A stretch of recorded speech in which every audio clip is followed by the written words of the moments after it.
Hello, everybody. Welcome to my channel, providing knowledge to people who are seeking knowledge. We are in a place here in Kenya that there's a lot of chances to make investments. I brought my friend on here. Her name is Makena. I'm gonna let her introduce herself. Her career is in real estate. Thank you so much, Naftali. My name is Makena and I'm a real estate agent based in Nairobi and working in Nairobi. It's so nice to have you all here and we are looking forward to a very nice conversation, right, Naftali? Yes, of course. Thank you so much. Of course. How long have you been in real estate? Okay, so basically I've been in real estate for more than 3 years. Starting off as a property manager and shifting or rather diversifying into the sales part of real estate. Yeah. Do you like what you do? Definitely. It's more of something that I've grown passionate about over time. I grew up around people that were doing property management. Okay. And so I started seeing apartments, learning about management while I was still in high school. Wow. Yeah. And so joining campus, I was kind of impressed. And seeing apartments, seeing buildings, seeing land, and knowing that with real estate it never depreciates, it keeps appreciating. So that's what started fueling the urge for me to join the real estate market and explore what it has. So I started as a hobby, offering to help friends out, look for apartments. And then I realized it's something actually you enjoy. Yeah. Wow. So it basically started from something you were just dipping your toe in, you saw it around you, and you decide, okay, this is something I can do. I have a talent for it. Usually a lot of things, especially when we're young, a lot of things that come easy to us, we don't realize we have a gift. I'm just helping my friend out find an apartment or find a house, but realizing that a lot of the desires and a lot of our hobbies are career paths. You, being such a young lady, you are an opportunity to show a lot of young people that this is a path they can take. You're showing people that this is an opportunity that's here in Nairobi in Kenya. Because if you drive all over Nairobi, all you see is construction being done. People working in those, wearing those little caps in the helmet, wearing the green, yellow, orange vests. And I'm like, when I got here, I was like, dang, all this is happening and it's happening fast. I went to this cafe and my friend, your cousin Dennis, he was telling me that place, it was like a whole apartment. It was designed like 2 years and people were in and they have a little coffee shop in there. So it's just showing you how fast everything here is moving. What have you seen change? What changes have you seen as long as like constructions, everything being developed, the investors coming in? Like what has changed in the time that you've been here, that you've noticed? I will start by answering for how long I've been in Nairobi. I can say I have been in Nairobi for over a decade. Oh, wow. Growing up in Nairobi, I was just seeing the greenish nets. I would ask my sister, why do these buildings have these green nets? I was like, they have those nets because there is construction going on. Yes, so in Nairobi, if you are here last year and you come today, you will find a new building. Yes. Either finished building or 3 buildings that have come up. Wow. The rate at which the Nairobi real estate is growing is quite astonishing. Yes. But for me, a person who is in real estate, I see that, I see opportunities. Of course. I see that and my heart melts with joy. Yeah. Because I don't have to go looking for opportunities or for something to motivate me. I just need to take a walk and I'll see something and I'll be like, wow, that is an opportunity for me to grow. So real estate market in Nairobi is something that is huge and it is growing, given the fact that I usually say other parts of the world, they had their time to grow. They had their time to develop in terms of structures. And now it is time for Africa. Of course. Africa has a very huge population when it comes to young people. Around 1.4 B, this is an opportunity not only to Africans, more so to foreigners. And they see Africa, they see green gold. So 100%. So all investors are moving here. A lot of investors, a lot of business. Like I was here back in 2019. Even then I was like, because a lot of people hear about Africa. They hear about, oh, Africa. A lot of the assumptions are changing because of the music and the culture going to the West. Like people don't realize how many opportunities are here, how many chances of investments are here, how much more life is here. I come from America and I lived in Texas, I lived in Florida, I lived in California. The ability to make money is there, but the lifestyle there's something lacking that's here in Kenya, that's here in Africa. The people are Here, the people are welcoming. The people are, it's like full of life. Over there, some aspects of it feel like dry. There's opportunity, but it's like there's something lacking that's here. I feel like that's the reason a lot of people are coming here for business and just to live. How do you feel about that? Yeah, Africa is like a place for retirement for most people in the abroad. First, Africa is blessed with a close to perfect climate. Let's start there. Yeah. We do not have extremes. Yes. The climate, as much as it is not extreme, still it is diverse. Yeah. It allows for so many things to grow when it comes to plants and food and everything. Another reason as to why Africa is becoming a place where most people are moving, it's because, just like you have mentioned, we have a heart for community. Yes. For us, family means a lot. Yes. For us, community means a lot. Yes. So we have that fabric of togetherness. Here we don't have people just dying alone because of loneliness. We don't have people being lonely in very crowded places. Like you can be in New York and it's like you're just alone. You don't know anyone. Yes. Yeah, so Africa gives people a sense of belonging. Yes. It gives people a sense of community. It gives people what actually money cannot give completely. Yes. Yeah, so when you have money and you realize that you do have the money, but the country you are in, the best it can offer you is that money.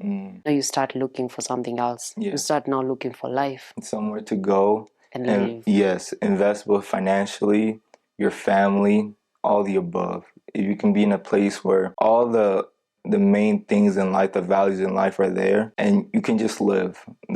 I feel like, especially for the young people who are from Africa, but they're being brought up in another place, there's some disconnect that's happening between the generation there and the previous generation, like the mothers and fathers that were there. So this would be an opportunity to provide them with a contact, somebody who can be like, okay, I want to come live in Africa. I want to come live in Kenya, but I lack like the knowledge of where to start. I lack the knowledge, like, what do I want to live? Where do I want to belong? What areas, communities I want to be in?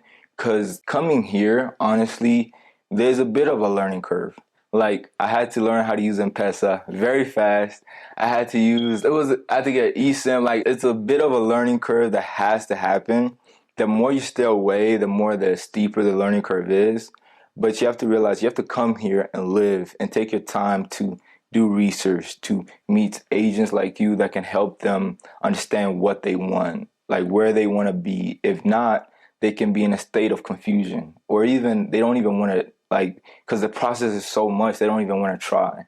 So they'll live in a situation, a place that sucks, rather than knowing there's a place, like there's a paradise. It's not perfect, but there's a paradise that you can go to that provides you the chance to live, and it provides you a chance just to belong. And I think that's an opportunity like a lot of people are lacking. A lot of people don't know. So the main thing is a lack of knowledge. So that's one of the main objectives for this video. The main objectives provide us with an opportunity to have a contact. If you have any questions regarding real estate, questions regarding places to live, best places to live, kind of place you want, an apartment, a standalone apartment, like where you want to live, you need contacts. Your network is going to determine your life. If your network is lacking, your life is going to be lacking. So that's why it's good to have people that can give you that information if that's the only thing. But then it's even better when you know you can trust them with your money, trust them with your time to provide you value in life. So we're going to go over some of the things that are going to help us better understand the current state here in Kenya. And she's going to provide us the knowledge because she's been here on the ground. She's been in Nairobi for about 10 years. So she has a perspective that a lot of people coming from the diaspora, coming from outside the country, don't have. So it's good to always go to somebody who has knowledge, somebody who's been there, somebody who's got their feet on the ground to provide us with a bit of an understanding of the current state. The first question is going to be mainly about understanding the current market here in Nairobi. So can you explain the real estate process to like somebody who's doesn't know anything about real estate, doesn't know what a developer, because I had to learn all these, doesn't know what a developer is, doesn't know what, if you were to take somebody's hand and be like, okay, we are going to, at the end of this process, we're going to get your home. How would that process go? And what are the steps that ends up at the end? You have a home, you have a place to live, you have a place to raise your family, etc. Okay. Yeah, so thank you so much, Naftali. That is a very good place to start us off with the questions. Yeah, so the very first thing you first of all need to know, what do you want? Yes. And before even knowing what you want, you need to know that if you have chosen the real estate path, it is not a get-rich-quick scheme. Yeah. It is not a get-rich overnight thing. Yeah. One thing you have to embrace is that you have to learn patience, you have to learn strategy, and you have to value something we call due diligence. Yeah, so if you want to start investing in real estate, you need to start understanding what is real estate. Exactly. Yeah. So real estate comes in as the land itself is real estate. Yes. The land itself is real estate, and now it is attached to ownership, it is attached to the buildings, it is attached to other things that other developments that come in that piece of land. Yeah, so that is what forms the real estate market. Yeah, so real estate is diverse, from pieces of land to apartments to things like standalones. Yeah, homes. Yes. Where you yourself, you live with your family. That itself is real estate. Yes. Yes, so if you want to invest in real estate, you will need to know what do you want to invest in. That is the first question. After knowing what you want to invest in, you also need to learn, for what purpose do you want to invest? Okay. Yeah, do you want to invest for investment, to like earn money and then move to the next, invest, earn money? Yeah. Do you want to get something and leave it for a long time and then sell it in future at a profit? Do you want to buy something for living, or do you want to start renting? Yeah. As much as the whole thing is an investment, it still branches down to form other forms of investment.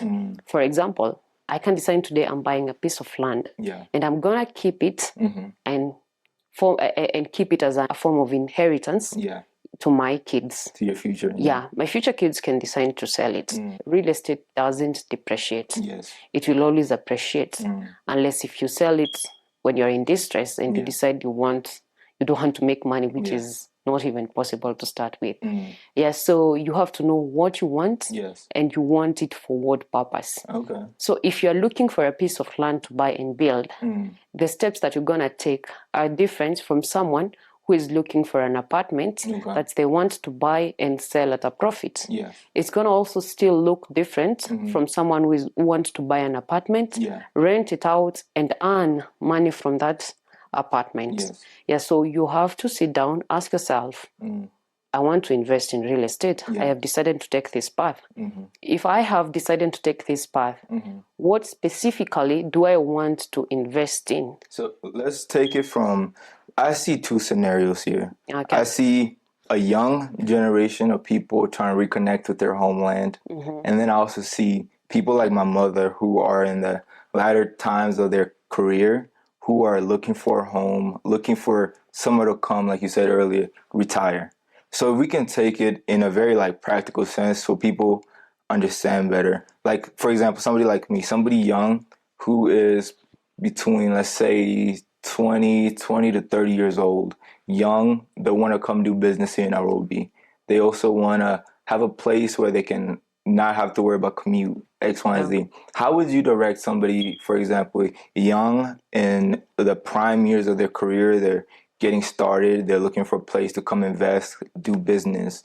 So with all these different locations here in Nairobi, how would you direct somebody from, let's say they say, okay, I'm coming to Africa, I'm coming to Kenya, I'm coming to Nairobi, I need a home, I need a place to live. It might be a home, a standalone, or an apartment. What's like the process you would go by saying, this is the steps that we're gonna take. God willing, at the end, we get you a place to live.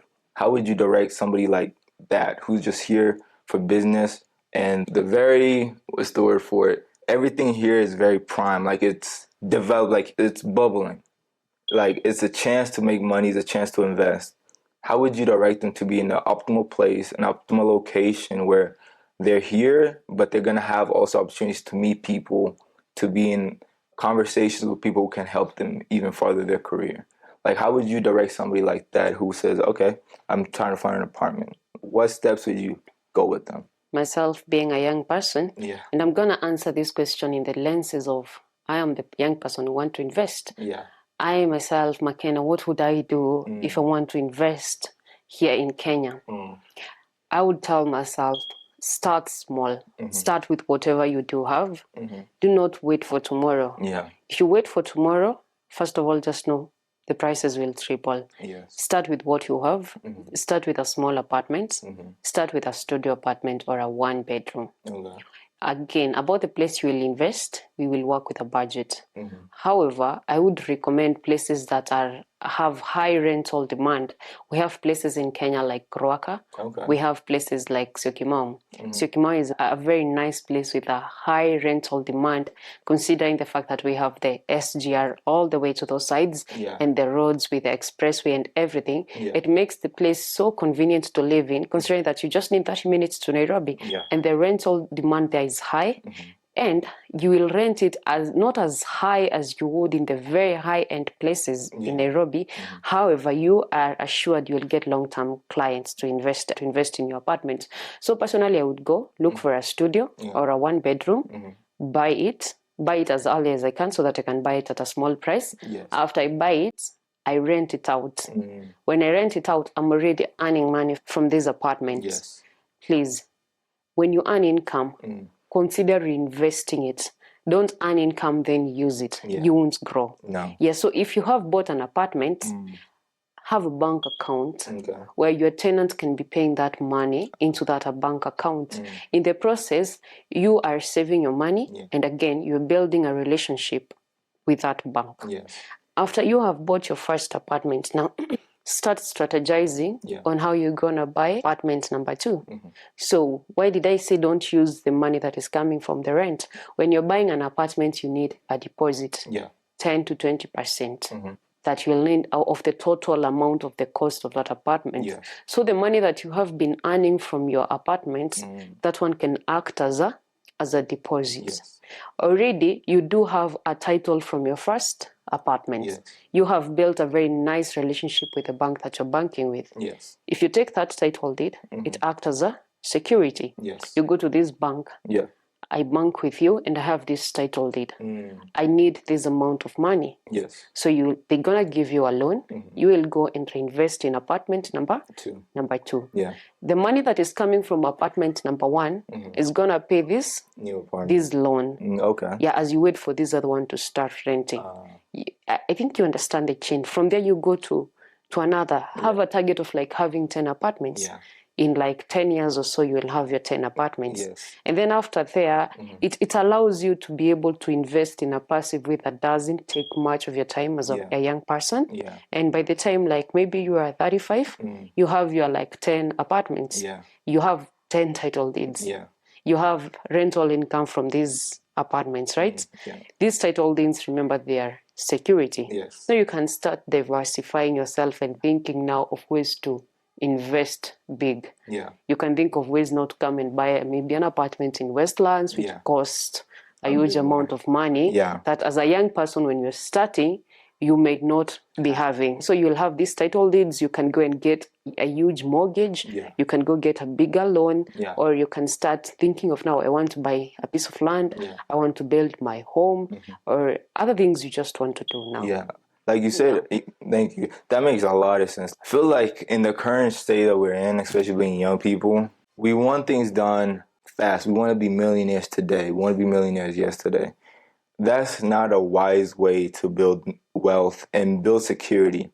What I've noticed is that if you're in a situation with an agent or somebody who's trying to get you to do things fast, that person, there's corners that are being had that blinds you and you end up paying for it later in life.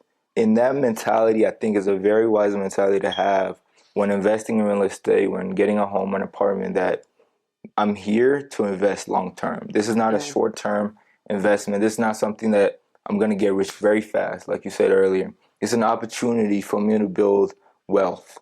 Building wealth does not happen overnight.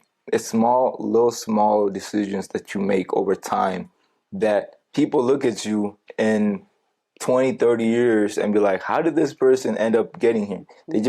from the outside, it looks like it just happened overnight. Yeah. But in reality, it's you've been working towards. It's not something that's just going to happen like that. So having somebody who can guide you in doing that process, because it could be very stressful. It is very stressful. For both the agent and the person going through the process. Yeah, that's for sure. For sure. A lot of things that are happening like over online, over meeting people you don't really know, is how can we make sure that the people that we're doing business with, how would one know that, okay, this person is trustworthy for me to do business with? Okay, thank you so much for that. So the very first thing to always look for, consider referrals. Yeah. We see businesses online relying a lot on reviews. Reviews carry a lot of weight. Look for a review. Have you worked with this person before? Yeah. How did they deliver? Were they genuine? Yeah. How was their integrity? Did they cut corners or something? Yeah. And if you see a red flag, especially where your money is involved, just cut everything short. Pause. There is no need of you rushing into paying money that you've really worked for without thinking clearly, where is this money going? Yeah. Money is value. Money is your time. Yes. Money is your energy. Money is so things that you have put for you to earn this money. Yeah. So consider your money as very valuable as you can. And when it comes to investing your money, carry due diligence. Yeah. In real estate, now to be specific, know who are you working with. Yeah.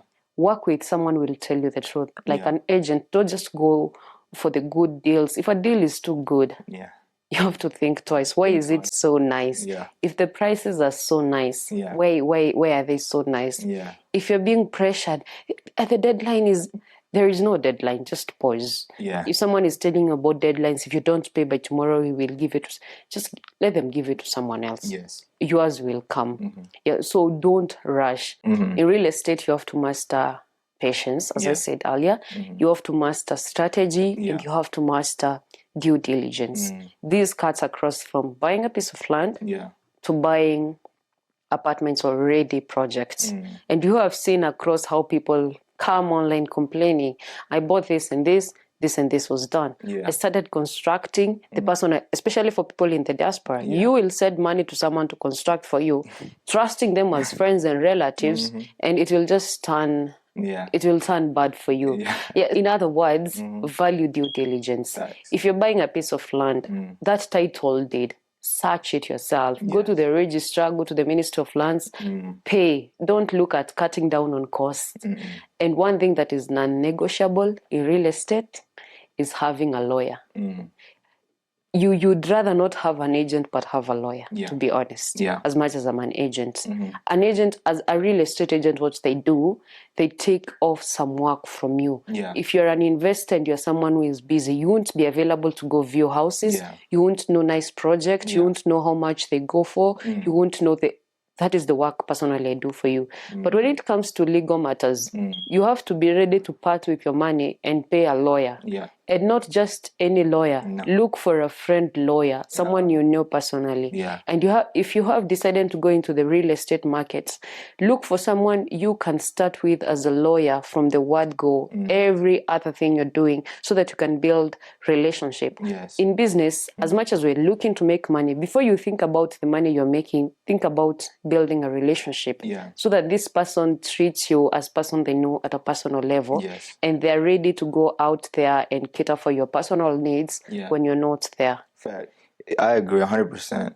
I was doing research for this interview and research in general, trying to understand the current market better. And I was watching this video. This lady was trying to get an apartment, trying to get a home, and she was like, they went through the whole part where they're about to sign the contract for an off-plan thing. And she didn't read the contract, and she just called somebody who is just a normal lawyer that has no expertise in real estate, has no expertise on like the just because somebody's a lawyer does not mean they're a lawyer for real estate and they can guide you in making these real estate decisions. Yeah, that's for sure. For sure. Because I've seen that you have to get somebody specialized. Somebody specialized has seen the ins and outs of the market, knows how things work, knows how to protect you from making bad investments. So that's something also you have to really look into. a lawyer that is in the business of The real real estate. estate. Yes, Yeah. 100%.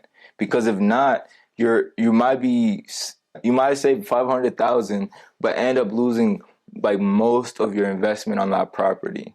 So I really advise and guide, and like she said earlier, Miss Makena, you need to do your due diligence, basically your own research, knowing that I'm doing this so I'm better protected, and I'm not ignorant. I feel like there's a ignorance of I don't want to do the work. I want somebody else to do the work for me. Yeah. That's something it's a recipe for bad investments. Due diligence basically means your research from top to bottom. Who's your agent? What's their history? Who's the developer? Who owns all this land? Is the title clean? All that is part of the due diligence for you to have a successful investment. Because if not, eventually you're going to pay for not doing it. Yeah, just to add on what he has said now on due diligence, when you are buying a piece of land, especially that, please do the first title search. Sometimes the person you're buying from can go to the Ministry of Land, and if any person comes searching for this piece of land, we know how the country is, and we know how things are with corruption and everything, and we're not gonna overlook that. So do the first search, give it some time, go back again, pay some money, do another search. And when you're doing this search, ask for something we call a green card. A green card? Yeah, it has the mother owners of that title. From the time it was registered with the Ministry of Land, from there it went to the first owner, the second owner. So have that green card that shows all owners through. Ask your friends around, ask people who are around that place. Who is the owner? How is this place? And because we have so many cases when it comes to land. Yeah. And especially that lack of title. So if you can explain what's a title for people who don't understand what a title deed is. Okay, so a title deed is a legal document that shows your legal ownership of a specific area. Yeah. So basically it's a form of documentation that says, hey, this is my property. It's recognized by the government. So if somebody else comes and tries to claim that land, that title deed protects them that they have ownership of this land.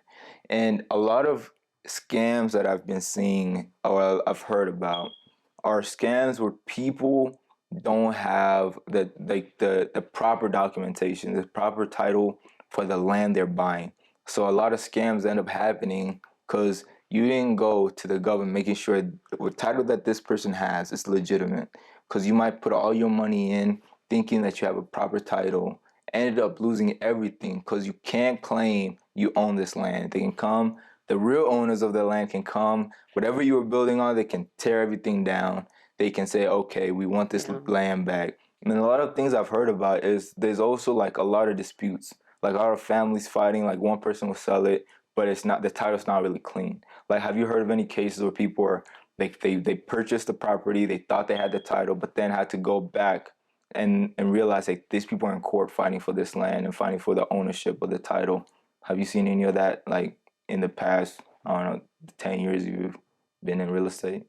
Yeah, so actually that one I've had like a very close experience with someone close to me. Yeah. They bought a piece of land. Yeah. No due diligence, just rushing. Again, when the deal is too good, think twice. You rush, you realize like they're selling this piece of land at a very low price. Yeah. You don't know why they're doing that. It's because they want you to rush and make the decision before you realize there are so many other things that are going on. Especially now, land, when people are inheriting land, sometimes the owner, especially the parent, passes away without transferring the piece of land to the sons or the kids legally. And there is a process that you have to follow through the court and register, and the land is subdivided, and you get now your own title. Yes. So if you go into this without realizing this, it will cost you. Yeah, I believe it's called succession.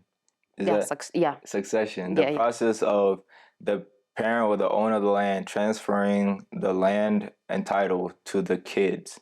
Because if not, if there's no the succession is not happening, that leads you to be they might say like the son can say I own this, but there's no documentation succession stating that you're the person that they gave the land to. Yeah. That can lead into a whole just mess and wasted time and money. It can take you more than 10 years to actually ever get that. Yeah. You might not even get it. Wow. So you'll start following on how they can refund your money. Yeah. And who said when money goes into the pocket comes out? It's not coming back at all. What should somebody physically look for when touring an apartment or a townhouse? Something to keep an eye for. So making sure that this investment that I'm putting my money and time into has value. Like, what should somebody look for when they're touring an apartment and just going inside? Like, what should they look for? Okay, the very first key thing you should look at is where is it located? Yeah. And what is the return on investment? In this scenario, I'm assuming you want to invest for returns.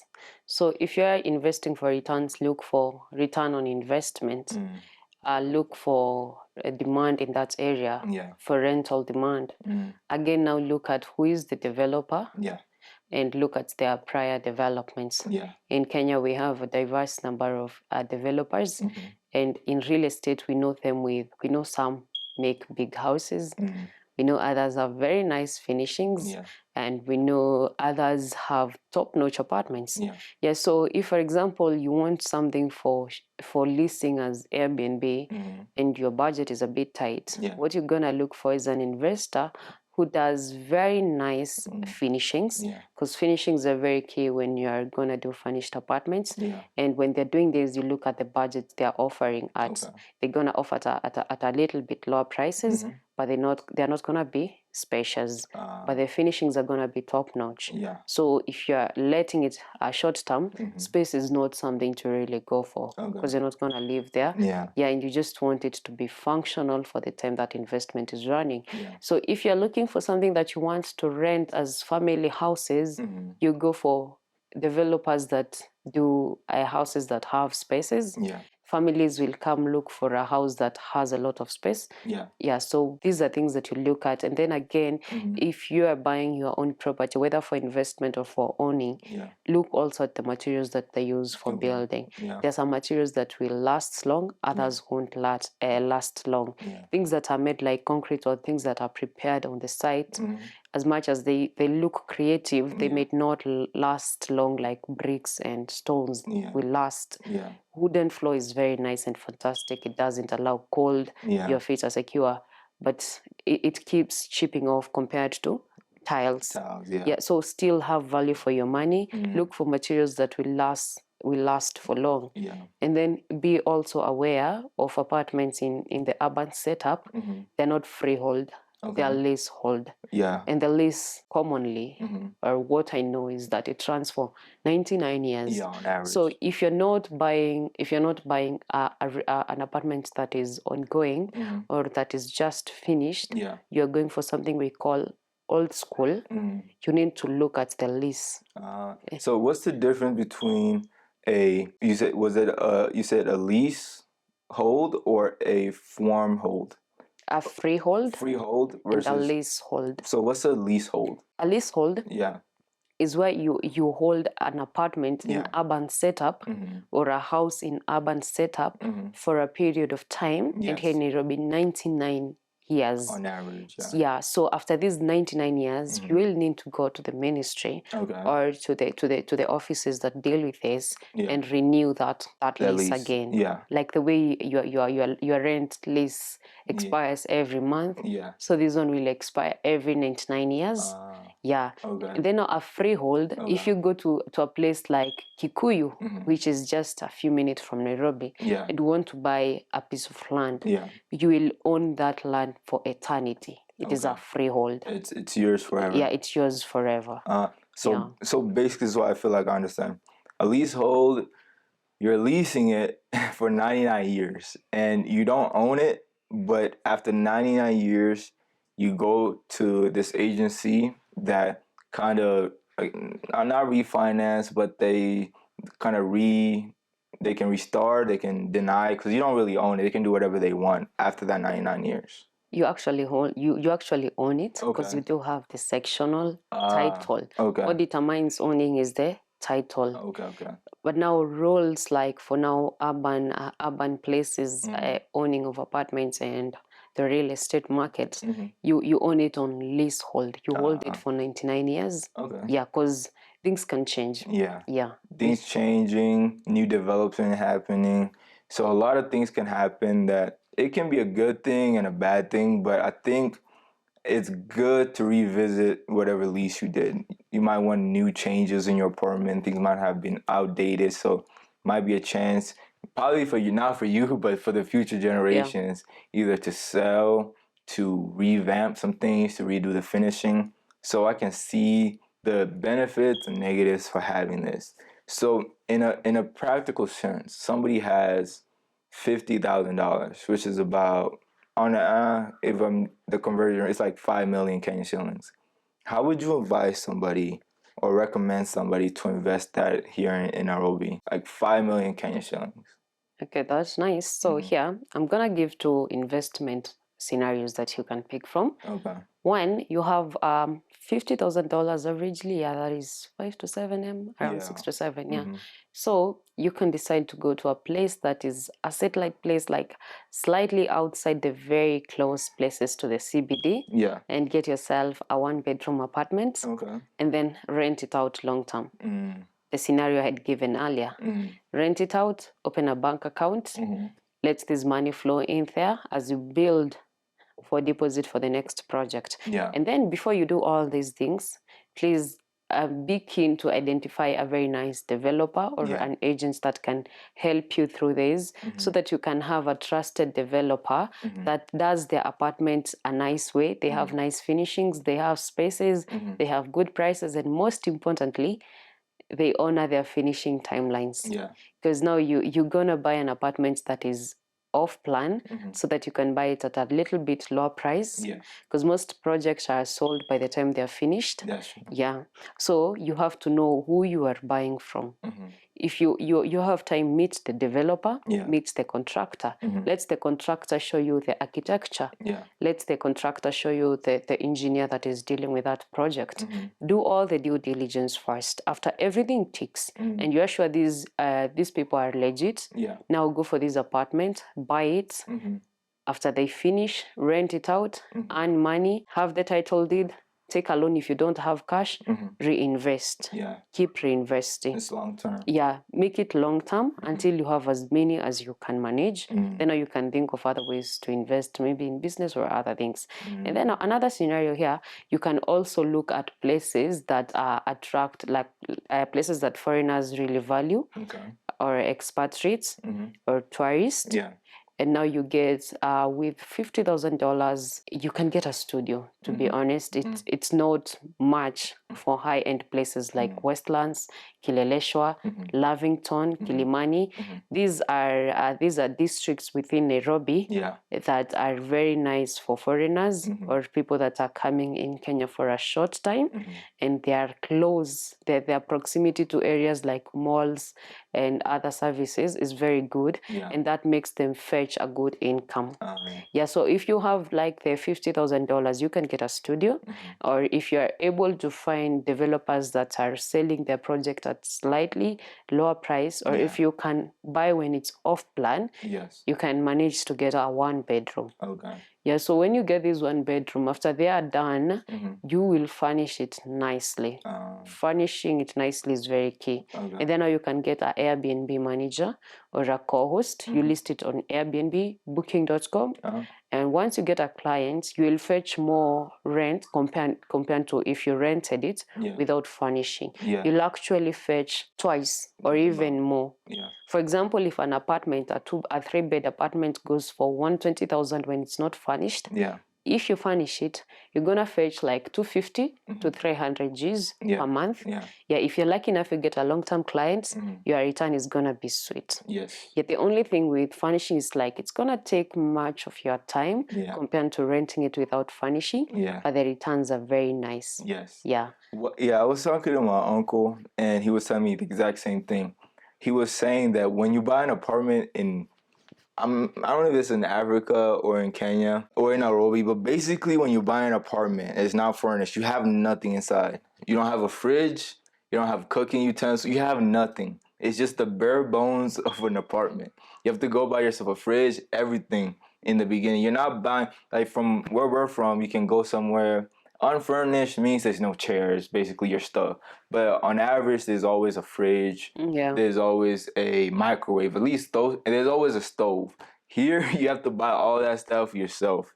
It's not something that, like when you hear unfurnished, I'm thinking, oh, you just don't have. You don't have anything inside, so you have to take your time. Or am I wrong? However, that is true. Okay. However, Yeah. with the current developments, one thing that is becoming a priority is a fitted kitchen. Okay. Some come fully fitted. Okay. Others, they just have the gas stop, the stove, and the oven, and the microwave. Yeah. Very rarely they will have a fridge. Okay. Yeah, but some do have a fitted aspect. Okay, so that's changing. Okay. Well, when I heard, I was like, dang, that's wild. Okay, that's good. So when we were talking, you said something like off plan. When I first got here, I really didn't understand what off plan means. Could you give us a brief description what when you're investing in off plan? So when it comes to off plan, you are actually investing in something you haven't seen. Yes. Yeah, it is a very nice point, and it is a very risky point. Very. Yeah, so off plan, we have developers. They have an idea of what they want. They get an they get an architect. They have the architectural plan and everything, and that is what they use to sell.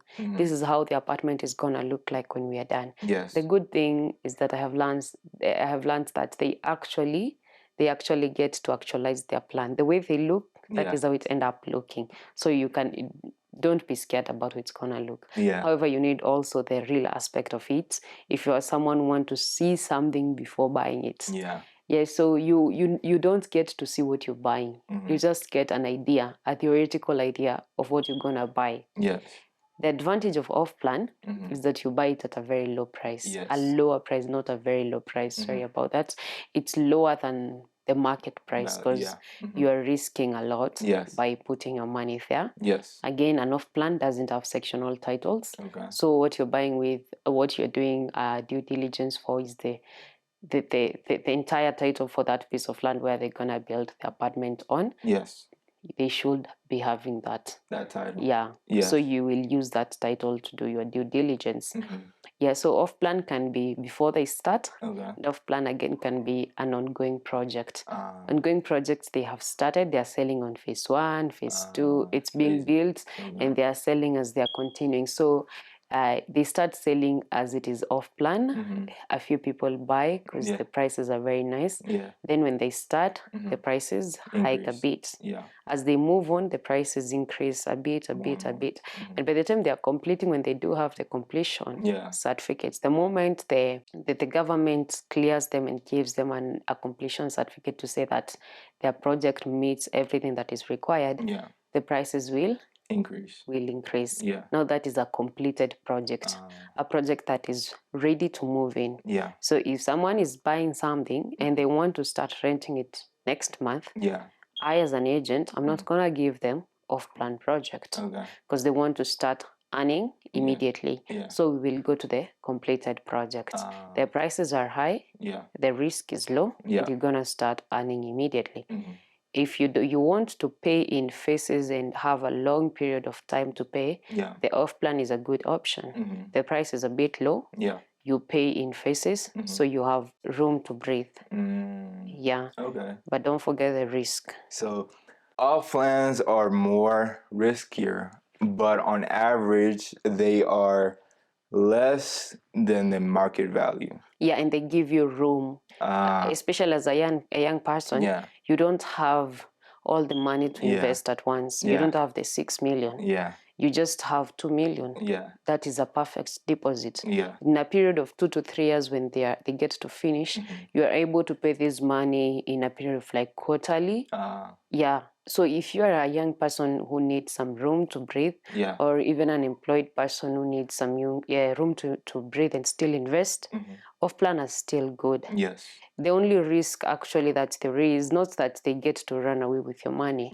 It's just the mental, the mental turmoil that you might have to go through. Not everybody's willing to invest in somebody's vision that hasn't been actualized yet. From both perspectives, there's a positive and a negative. If you want something completed, you're gonna pay a higher premium for it. If you want something that's not done, is on the stages of planning, was still being developed. You're lower on average, but from what I've noticed is once it's completed, the value of that property increases dramatically, because the risk part is you're trusting this agency, this developer, to actualize what they've envisioned. So if you're willing to put a little bit of risk and trust that this person, based on your due diligence that you did, based on their past, that they're going to deliver on this project that they're working on, then that's a good investment opportunity for you. Because on average, they're a little less than the current market, but after it's completed, the value of that property is going to shoot up. So that's a great advice, because a lot of people, like for me, an example, I didn't understand what an off plan is. I was like, what? Because they were saying off plan, we were just talking. I was like, what does that mean? And then it got explained to me, and now I have a better understanding. If you want to do that, just make sure you do your due diligence. And that's the word I always hear on like videos on real estate and investing. You due diligence, like, do your research on who you're investing in. Whose vision am I doing this? Like, you judge. That's how I judge a lot of people, based on their past. I know that kind of sounds wrong, but that's how you know whether somebody's in alignment or not. That's the only information you can go by, because they can tell you everything today, but based on their history, what's their history saying? So that's a part of the due diligence. So okay, that's pretty good advice, I feel like, for people who need to understand the current state of the market. Advising people in the diaspora, people not currently in Kenya, people who are trying to come back here and invest. What do you think people in the diaspora misunderstand about buying property in Kenya? Okay, first, they do have a misconception of everyone is gonna take the money away. Yeah, that is one. That's true. Just when I say this directly, if someone is watching and is a diaspora Kenyan, Yeah. or any other investor, people will take your money, yes. Yes. But if someone takes your money, just know you skipped the first thing we talked about, your due diligence. Yeah, so Kenya is a beautiful place to invest. It is a beautiful place or opportunity for you to reconnect with home. And it is an opportunity for you, as you are working there, to make passive income. Yeah, there is nothing much you're doing to earn this money. You just have extra cash, or you have you have the capability of taking a mortgage. You can just put it somewhere, and it is gonna earn passive income for you. You don't have to be here to monitor it. There are people monitoring it, and it is at a very small cost. So you just need to get an apartment. But before you get an apartment, do your due diligence, so that we can do away with this thing of people saying, someone scammed me. And then don't just trust someone because they're your friends or your blood relatives. Okay. Always look at their credibility. For sure. For sure. And I feel like if you go and look at the history of the people who are scammed or people who are taken advantage of, we are dealing with human beings, people who are trying to take that's the reality of the world. Like, people aren't perfect, and you can't fully, no matter how much we want to trust, you gotta trust but verify that whatever I'm hearing and whatever I'm seeing is what's being actually portrayed. Like, because a lot of things look good from the outside, but if you actually do a deeper research and deeper dive into it, you realize, oh, this is not how it looks like. This is an illusion. But if you trusted what you see and heard, and you decide to make a decision based on that, you're more likely to be in a situation where you have a story that's like, oh, this person got scammed, or this person was taken advantage of. So from your past, could you provide us with a story from a past client? You don't have to give their information, but from where they said, okay, I want an apartment, to them actually getting an apartment. Could you provide us like a success story or something that what we desire from our relationship with you as our agent? Like, what's in the past, like from your experience, like what has been a story like, oh, this thing has made me profit and made me learn, and what the end result is for somebody trying to get an apartment or get a home? Okay, yeah, thank you so much for that again, Naftali. So in the past, when we get a client, first of all, we sit down and analyze what are your needs And as an agent, what I'm looking forward to is narrowing down so that I can have something very specific to work with. So we narrow down to what do you want, which places are you familiar with. Assuming you're not familiar with a place, I will have to take you around and show you places. And this is what is here, this is what is here. I want you to be actively making the decision as we move. As much as what I'm doing is actually just helping you to make a decision. For example, you're at crossroads. Is it this? Is it this? And then I'll be here telling you this has disadvantages and disadvantages. This has disadvantages and disadvantages. Can you weigh them and feel like what are you willing to compromise? So we sit down, we try to narrow down after we first of all visit the site. Again, I insist, even if you're in the diaspora, please create time, visit sites. Come meet me, meet your agent, you go visit site.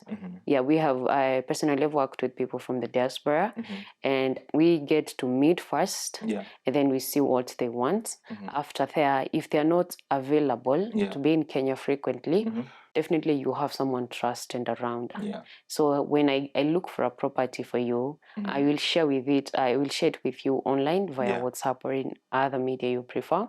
After there, you will ask me either to share it with a person close to you, or you yourself will share with them, so that when they're not around, they're also here working with me, and they are helping you make a decision. Because I can tell you, you take this, but I don't know you as much as a friend of yours knows you and what they would want you to take. So you have someone who is not you, but someone who knows you enough to know, like Naphtali would prefer this thing. So after we have narrowed down and we have come to something specific now, this is me as an agent now going out there and working with others to get something specific for you. And after I get this thing specific for you, I'm sharing it with you. After I share it with you now, we're going to narrow down again to I want this or this. Sometimes with the budget, it might not work. So I like telling my clients, you need to be a little bit flexible. You better do this or this. Again, if I realize you're not willing to be flexible, there is a place I can leave you and just give you room to think and see whether this is what you really want. Because there's some budgets we can't really work with and some specifics. It's like you want a 3-bedroom in Westlands and you want to buy it at 6 million. It's not possible. I will want to help you, but honestly, at that point I can't really help. So there is no sugarcoating, because it is about what you have and what is in the market.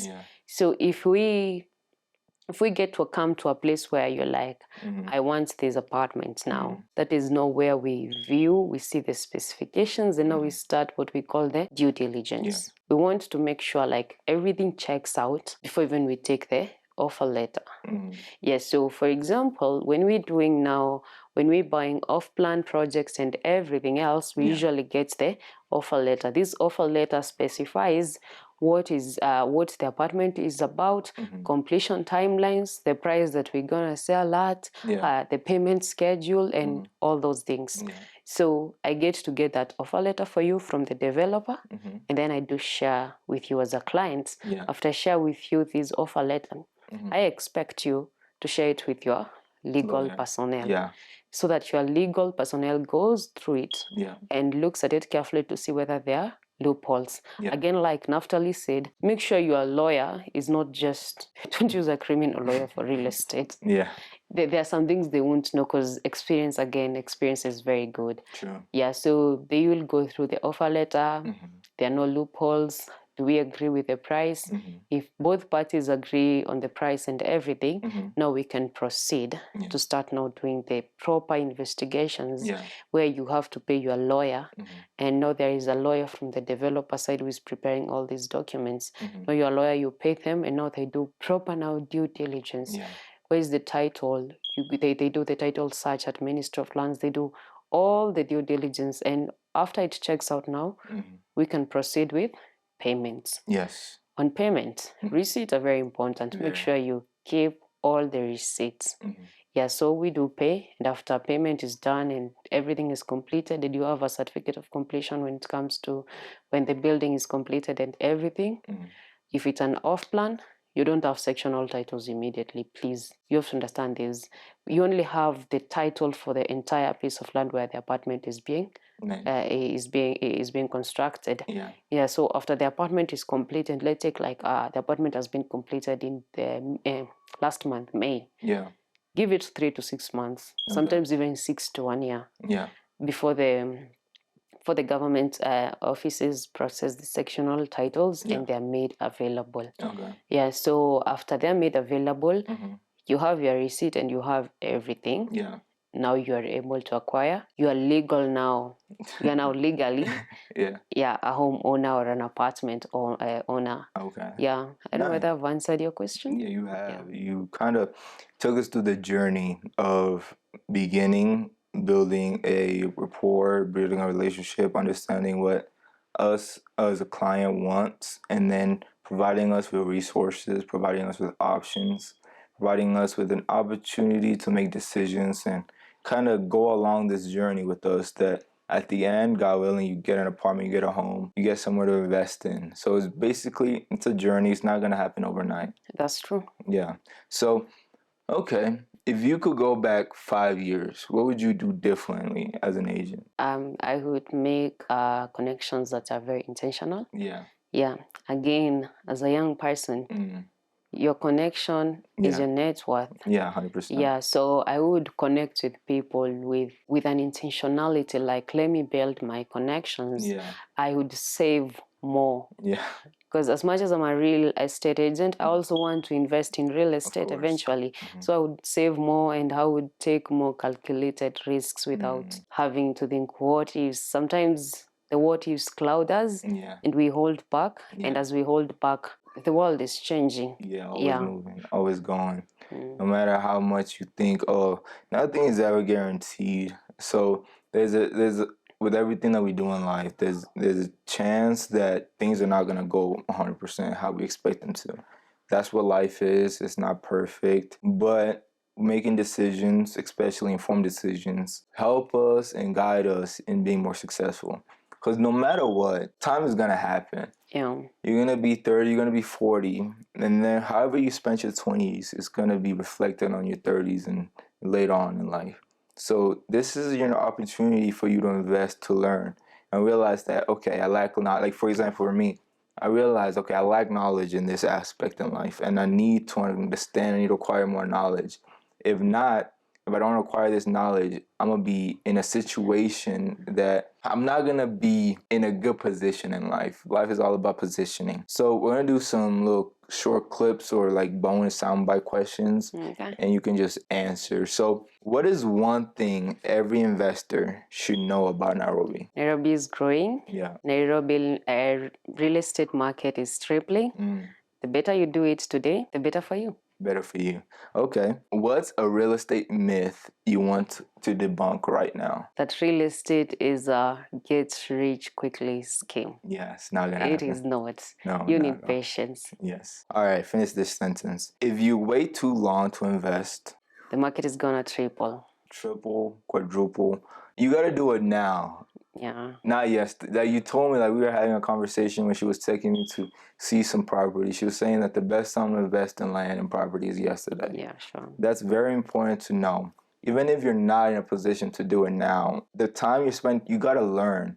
That's even a part of investing. Like, learning, like getting that knowledge, because we're young right now. We are learning or relearning things, and as long as we're using our time wisely, because this time is going to happen, you're going to have money sitting in a bank account that's not growing in the way that it should be, where you can come here and buy some land, and you can, no matter what, that land is going to appreciate in value. Make your money and make your time work for you, because you don't want to be in a situation where in your latter time of your age and you're still working and you're still not in the best position financially. I really want to appreciate you, Makena, for coming to do this interview with me, providing me with your time and energy to provide us with knowledge. I really learned. If you could provide us with a chance of how people can reach you, both your phone number, your email, your website, or how can somebody who wants to get in contact with you to better understand and start their journey to owning an apartment or a home? Oh, thank you so much for this opportunity too. Yeah. Yeah, so our company, we have a company by the name Talos Group Kenya. Okay. Is like an umbrella company.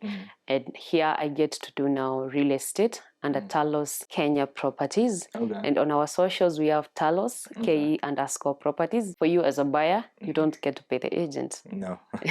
Not at least in Kenya. Yeah. It is not legally the buyer pays the agent. The seller does.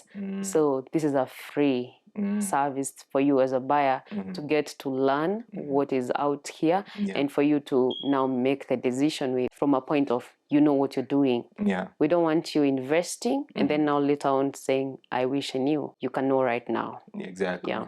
Thank you so much for providing us with your time. Thank you so much. Thank you. I really do appreciate it.